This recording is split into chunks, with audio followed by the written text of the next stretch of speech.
This is Akashvani. In the program Spotlight, now we bring a discussion on 9 years of NDA government, Rozgar Mela and government efforts for employment generation. The participants are A.K. Bhattacharya, economic analyst, and Shishir Sinha, journalist. Namaskar. Prime Minister Narendra Modi has distributed 71,000 recruitment letters to various applicants. And this is the fifth opportunity when the recruitment letters have been given. To talk about the overall employment scenario, we have with us Mr. A.K. Bhattacharya, economic analyst. Welcome to the show, sir. Thank you very much.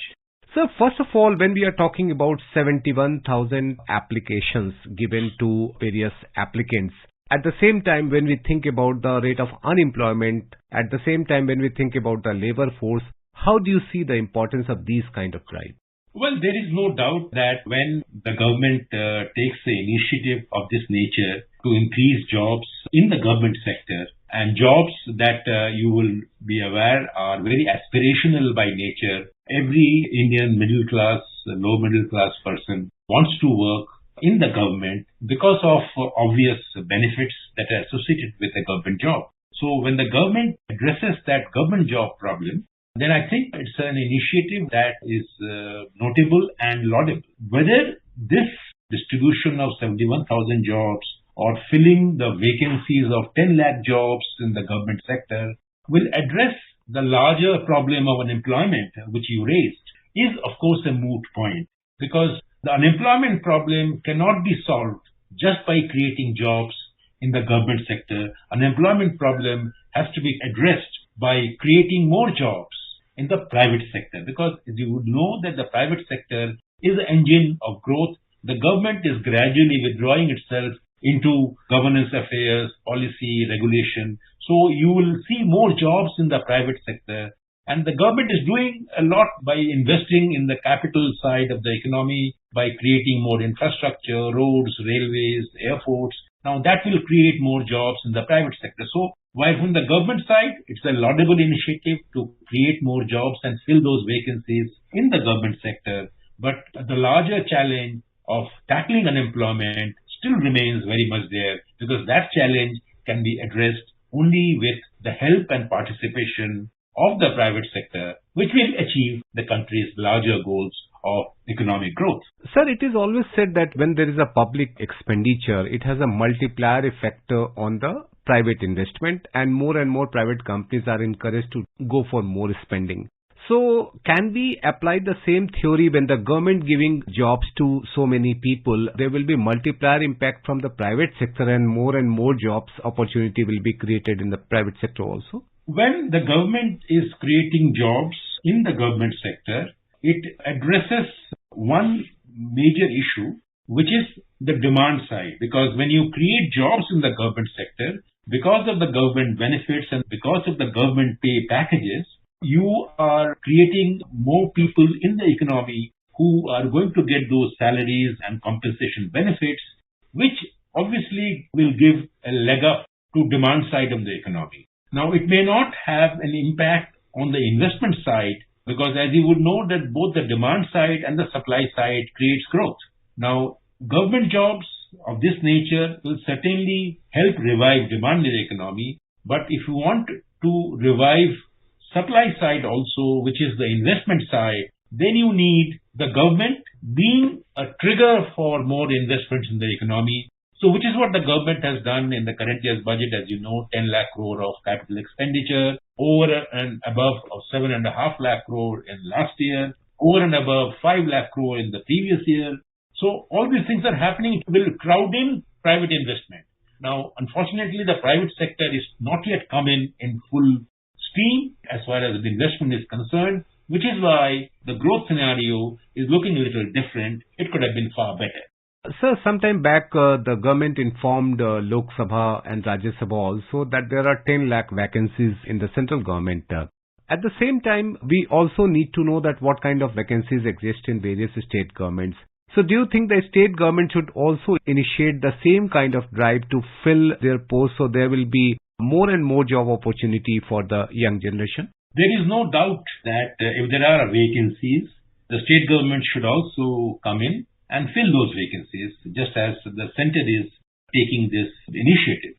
But before the state governments do it, and even before the center gets into it in a bigger way, it is important to undertake more scientific and critical assessment of what is the actual vacancy situation in the government sector, both at the center and in the states. This is because technology over the last few years, particularly in the last 5 years, have made many jobs completely redundant, and they are being done either the use of technology or by people through multitasking. Now, a proper, thorough assessment of what are the actual vacancies that need to be filled must also be undertaken even while the state governments and the center undertake this exercise of creating more jobs and filling those vacancies. As you said, 10 lakh jobs in the center and maybe a few more lakh jobs in the states. Of course, they need to be filled, but we need to have a proper assessment of what is the actual state of vacancies in the government sector as a whole. So you talked about the assessment. One of the critical factor at this moment is the skilling, upskilling and upgradation.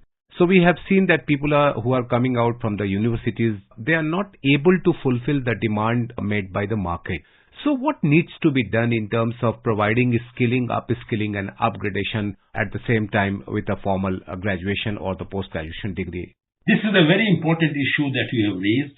I think while it is important to produce more graduates and more engineers and more doctors and more carpenters and more technicians in the economy through these institutes and colleges, it is also important that the skill level of these people who are graduating every year are also upgraded, not just while they are in the college, but also periodically when they are in their work, when they are employed. So I think while it is important to have more people come out of these institutes, just like the private sector does, they undertake a lot of training and retraining and reskilling projects with the people whom they are hired over the next 6 months or even 5 years. Similarly, I think this retraining and reskilling project must get a big fillip even in the government sector. You will remember that soon after the Modi government was formed, a new ministry for skill and skilling was set up, and it undertook some good initiatives, and I think those initiatives need to spread far and wide and should become a national campaign. Sir, we have seen various programs for promoting entrepreneurship. We have Startup India, we have Stand Up India. We also have some schemes like Mudra and some other schemes. But still, what you can say, the attraction towards a government job is much, much higher than what you can say these kind of jobs. So is it just because of the post-retirement benefit or just because of the assured return which is putting people or attracting more and more people, or is there something else also? Well, I think there are many factors behind this approach. Sociologically in India, a government job is always by most low middle class, upper middle class people as a sign of prosperity, that you have arrived if you get a government job. It is also true that because the government job, a notion that those jobs are by and large permanent. Very few cases where government jobs, the government employee has been retrenched or has been asked to leave. So there is that sense of security there. Number three is, as you said, that there is the post-retirement benefits which are there, but of late the post-retirement benefits have become a contentious issue, particularly because of the new pension scheme and some states having gone back to the old pension scheme, which has brought back the lure of the government jobs because of the retirement benefits. So the combination of all these factors places the government jobs at a slightly higher pedestal as far as job seekers are concerned. But I think that tendency will change as we see more opportunities in the private sector, and once the private sector starts investing more and the skilling and reskilling projects are underway and they are implemented at a good speed, I think these issues can be handled quite well. In fact, the intention behind putting up this question was to talk about old pension scheme versus new pension schemes. We have seen many of the states have already announced, and since the elections are due in many other states, so there is a possibility. Do you think that when the state governments are going back on old pension scheme, they will have to provide resources for that? And at the same time, government will be forced to bring down the number of new recruitment or the new vacancies in the future because of the higher allocation for pensions and other things? I think the debate between old pension scheme or the new pension scheme stands at a point where a middle path has to be found out. A middle path can probably come through enhancing some of the benefits under the new pension scheme, which become comparable, if not the same, with the old pension scheme. And I understand that the government has set up a committee which is looking into this entire issue.